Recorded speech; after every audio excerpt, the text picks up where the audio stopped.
Alright, so I thought I'd make just one final video to share with you all before this week's exam.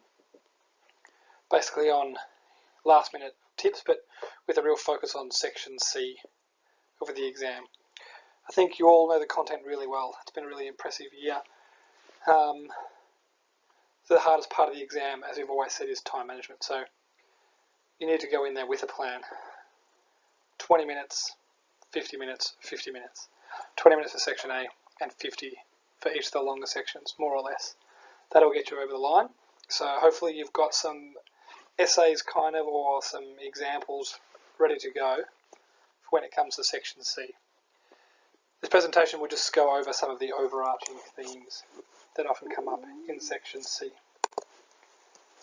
So they're there for you and they shouldn't be a surprise. We're looking at Australian English, looking at group identities, individual identities, register, social purpose of language, different attitudes to different varieties of language, modes of language, probably a little bit rare, but I'd still prepare something maybe, and language change. Language change can fit, and the thing with these dot points, these overarching themes, is there is lots of overlap between them.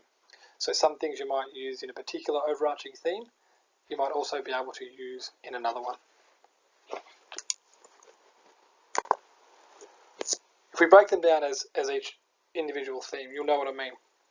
So we look at Australian English. You might get a question there that asks you to consider what makes Australian English so unique as a national variety, and you'd want to be linking things in, say, I guess down to that bottom dot point, how Australian English helps to construct the country's national identity. So whether you talk about informality or maybe the laid-back nature of Australians or the fair-go mentality, egalitarianism, multiculturalism, all the things that we've talked about in Unit 4. By all means, consider discussion of broad, general and cultivated accents. Revise the things that Mitchell and Delbridge have said. Revise Felicity Cox and what she says, particularly around attitudes towards those accents, and I've brought that up in my Unit 4 video. Look at global context, so that is sort of ethnolex and how they came to be and the influence they've had on contemporary Australia and contemporary Australian English. Something that's always or often been lacking in some essays I've read this week is this discussion around standard Australian English and how it does hold prestige. So if you get a question that talks about the value and the validity of language change within Australian contemporary society, something along those lines, by all means talk about ethnolex, talk about Aboriginal English, talk about non-standard varieties, but you should also be talking about the very fact that standard Australian English, it does hold prestige, it does hold key significance. Still in Australian society, think about law, education, the media, all these places where standard Australian English is the respected language. But then further down the list there, you've got, by the same token, non-standard varieties of Australian English still operate within our society, whether that be the language of teenagers, the language of the internet, ethnolex. All these things are still valid forms of language and still very much hold their place within Australian society. So we have different levels of prestige, don't we? So we have the standard Australian English, which I guess is very much expected and does hold significance and is the prestige language. But these non-standard varieties with their covert prestige are still very significant. So don't forget about standard English and the value that it holds.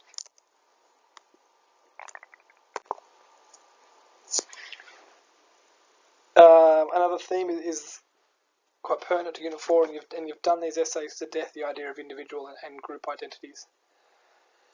Again, if you're looking for ideas around paragraphs, look at how language can reflect age, how language can reflect gender. So you're looking at TeamSpeak, you're looking at the language of women in particular, or socially, how women or how society treats women through language. Look at how language might reflect a person's occupation or interest. So there you're really thinking of jargon and, say, slang maybe. If you're looking at how it reflects education, so you might want to talk about formality or standard English, jargon still comes up there as well. Background, you want to be talking about ethnolex. So that's all there. So think about those dot points that we went over in class: age, gender, occupation, interest, education, background, and aspirations. And again, link straight into individual identity, group membership, in-groups, out-groups, inclusive language, exclusive language, the language that we use as individuals to show that we belong to a group. So the language of teenagers, the language of NetSpeak, ethnolex. See what I mean by there's lots of crossover with these themes. Even then, this next dot point, the idea of standard and non-standard English. Different levels of prestige within different situational contexts. It's all good and well to discuss the facts around the fact that these varieties or these variations to the language exist, but we should be taking it to the next level and talking about the different attitudes within society to these varieties and to these variations.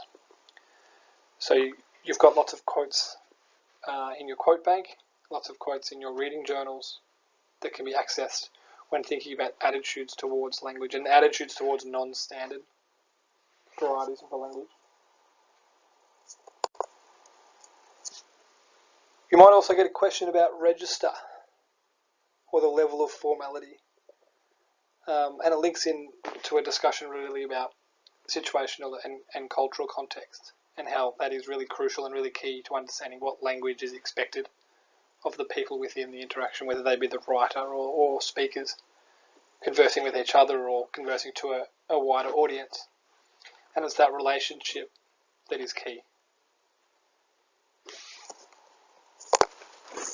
So again, think about when considering spoken text, if there's multiple speakers, consider their role within the conversation, what their relationship is to other speakers, and the significance that plays in language choice. It's also probably about, again, it all taps into the situational context, doesn't it? When we think about subject matter, the topic, the domain, the field, the mode, the function, it's all about situational context and how that dictates the register that should be used. And it's when that register is not adhered to, or when that register is not, acknowledged, that's the sort of thing that people's attitudes or people respond to, probably negatively. So there's plenty you can talk about when it comes to register, and there's plenty you can talk about when it comes to situational context. It's a matter of making sure that you go away now and go back over your notes and have some quotes ready to go. When I send the link out to this video, I'll also send the link to the Google Doc that's been created with a wealth of quotes on there, but you should already have some. Hopefully you've got some already in your kit bag. As well as situational context and of course register, we know the importance of social purpose when it comes to language choice. This is probably the biggest part, I think, and hopefully there's a really beefy question for Section C on social purpose, because it can really link into many of the other overarching themes. You have to think that language users, consciously or subconsciously, they have a social purpose. They have something they're trying to achieve by being a part of the conversation or by writing a certain text. And it might be to include people that they're speaking with or people that they're writing to, or it might be to exclude. It might be really about delineating those group boundaries, either creating intimacy or creating social distance. And they'll do that through the prestige forms of language, whether that be overt or covert. So social purpose is one that I hope you've got a few things lined up for. Talk about how people use language in a politically correct kind of way and that purpose that serves, whether they're negotiating taboo, whether they're trying to be inclusive, what the purpose of their political correctness might be. By the same token, I guess people might be discriminatory, and they may be very deliberately discriminatory because that's their purpose. They're trying to achieve something, they're trying to shock, they're trying to offend. And we think about euphemism and the purpose of euphemism and the way that it is designed to negotiate social taboos. I read a great essay this week that talked about the way that some euphemisms, by all means, negotiate taboos, but sometimes by using euphemistic language, you're acknowledging that that taboo itself exists. And this person wrote a paragraph about whether or not that is effective or a healthy use of language.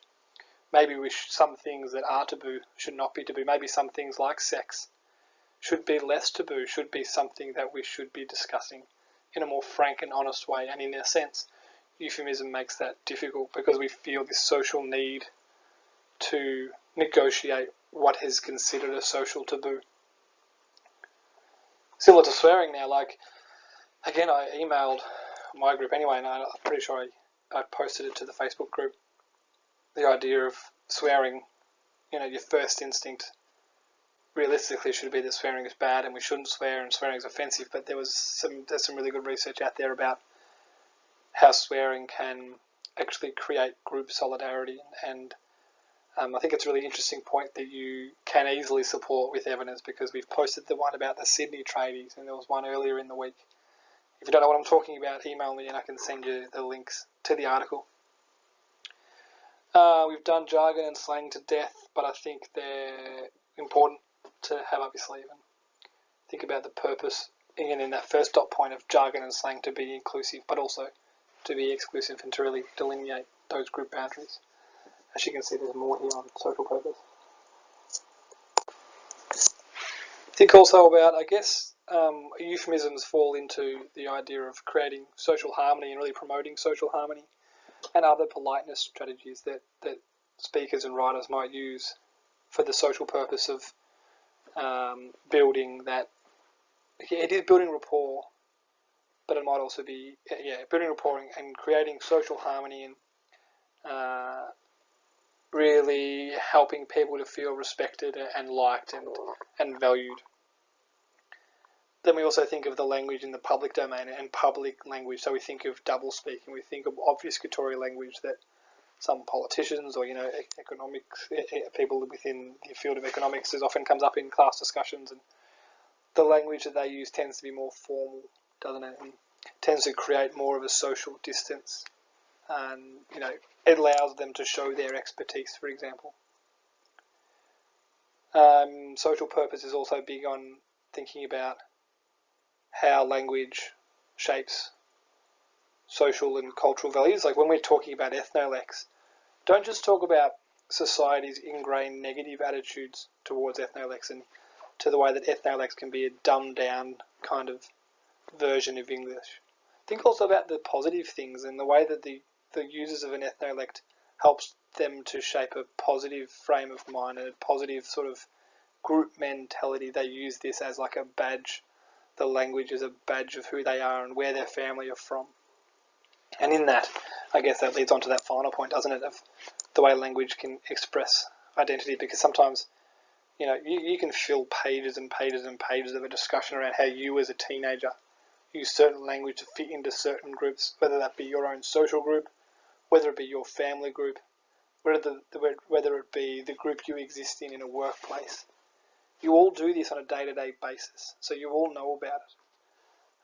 And this is all relevant to the social purpose of language. Remember, I guess the overarching point I'm trying to make around social purpose of language is that every piece of language has a broader social purpose. It has a not necessarily a hidden meaning before it, but has a bigger purpose, a bigger reason to exist. So it's starting to feel a bit like we're overlapping here and going over some old ground, but that's okay. You might get a question that's really specific towards attitudes to varieties of English. So, this would be a great question to get, because you can really talk about the value and the value in standard Australian English and the attitudes towards standard Australian English. And you can talk about, sure, it has this positive attitude, it is that perceived, but there may be times when using the standard is less acceptable, and there may be negative attitudes towards certain attitudes to standard Australian English in certain contexts. And of course, there's lots you can talk about in terms of attitudes towards non-standard varieties. So you really are talking about the way people value language. It tells you a bit about who they are as a person, and you can talk about prescriptivists, you can talk about descriptivists, you can talk about the way that people are offended by certain uses of language. You may get a question on modes of language, but again, I'd probably be more inclined to link that in with situational context and how the context dictates what the mode should be, and which mode should be chosen by people involved, how it serves the function of the text, or how it serves the broader social purpose, or how it helps people to relate to each other within a certain way. Be careful talking about e-communication. It is a written mode that reflects spoken language. So you can talk about the way that our language has changed because of this technological advances, and how our spoken language has certainly has changed. I feel like we are a bit more informal and a bit more casual in our language, but most people are also smart enough to know which contexts that sort of language should be used and which contexts it should not be used.